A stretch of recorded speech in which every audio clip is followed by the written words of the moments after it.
signifier of life, encouragement, and participation.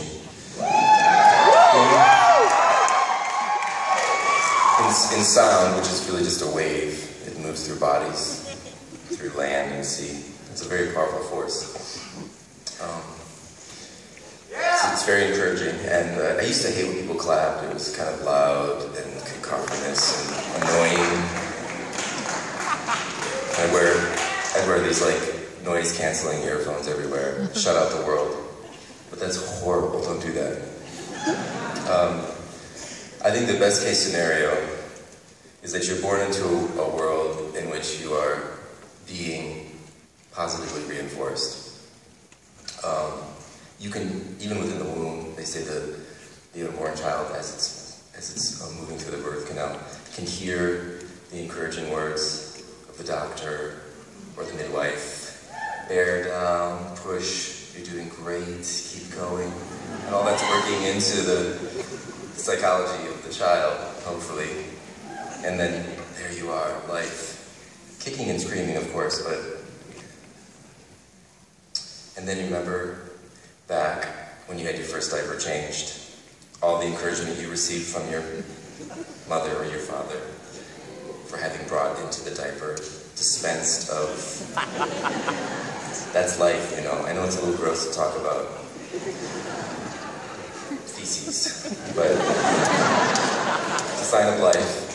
And remember how there's like the encouraging words you get when you fill your diaper? Good job! You're like, yeah, you did it. You remember that. I know you probably think you don't remember, but you remember those encouraging words.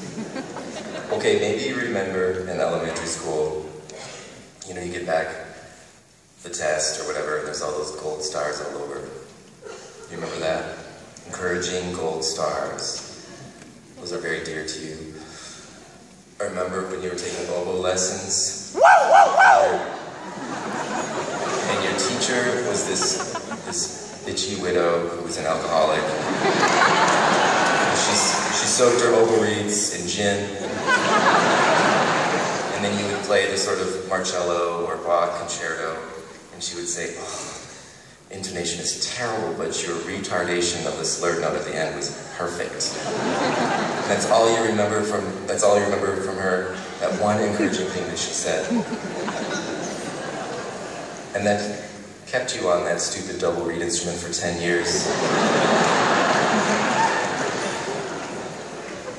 It's important. You go to high school, you take the SATs, you don't do so well, so then you take all those practice tests.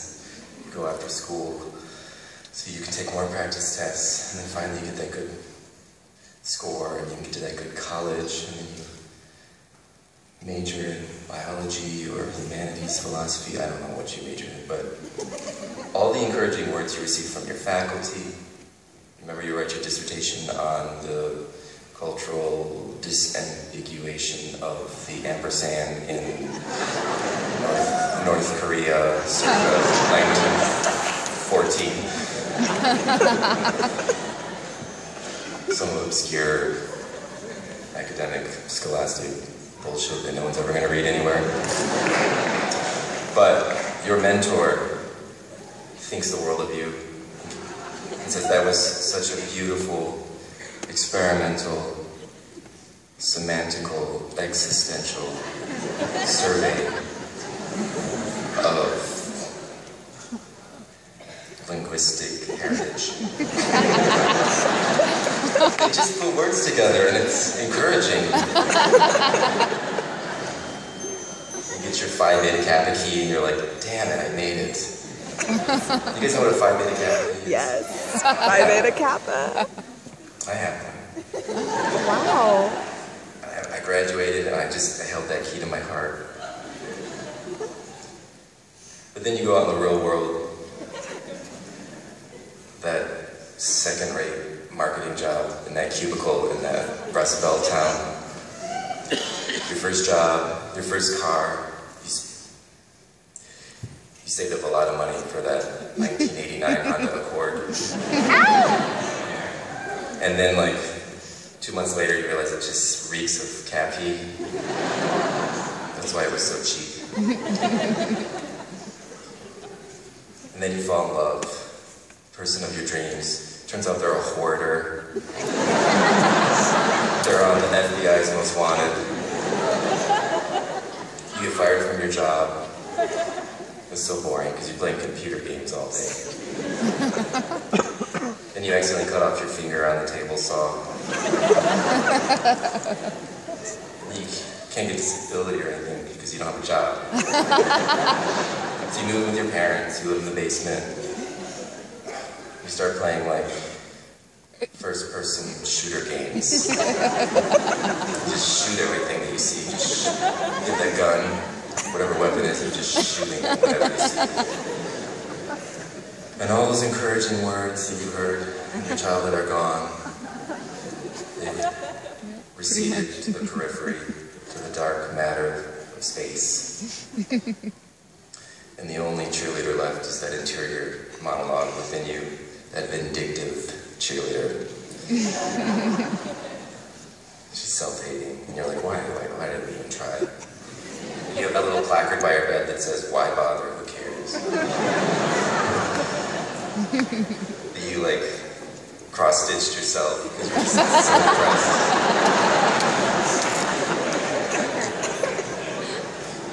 But then, last month, I watched this amazing movie that changed my life. It's called Bring It On Again.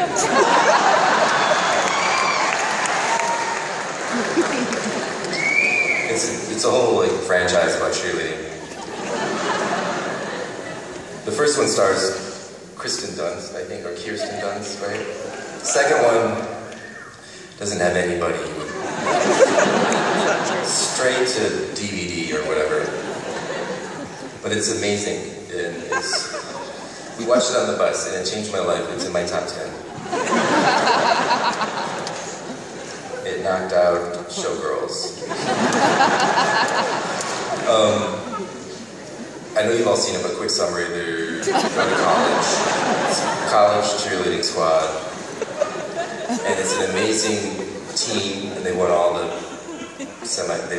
the competitions. It's just preppy girls, they're so competitive, just like nihilistic. And this new freshman makes the team. And she's so excited, and she's sort of like head cheerleading squad, like captain material.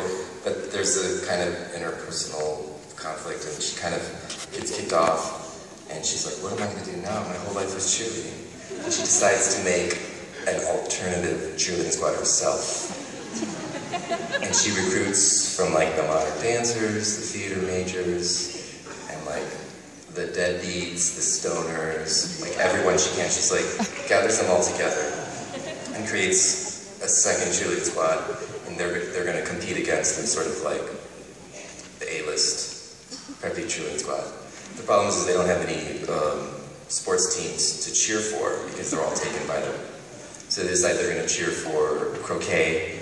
And they do these cheers that are like, you can do it, hit them, swing the mallet to the ball, the thing, and they cheer for golf. I don't remember that cheer. They cheer for foil fencing, which is amazing. So they work really hard, and they cheer for everybody, and then they win the competition, and everyone lives happily ever after.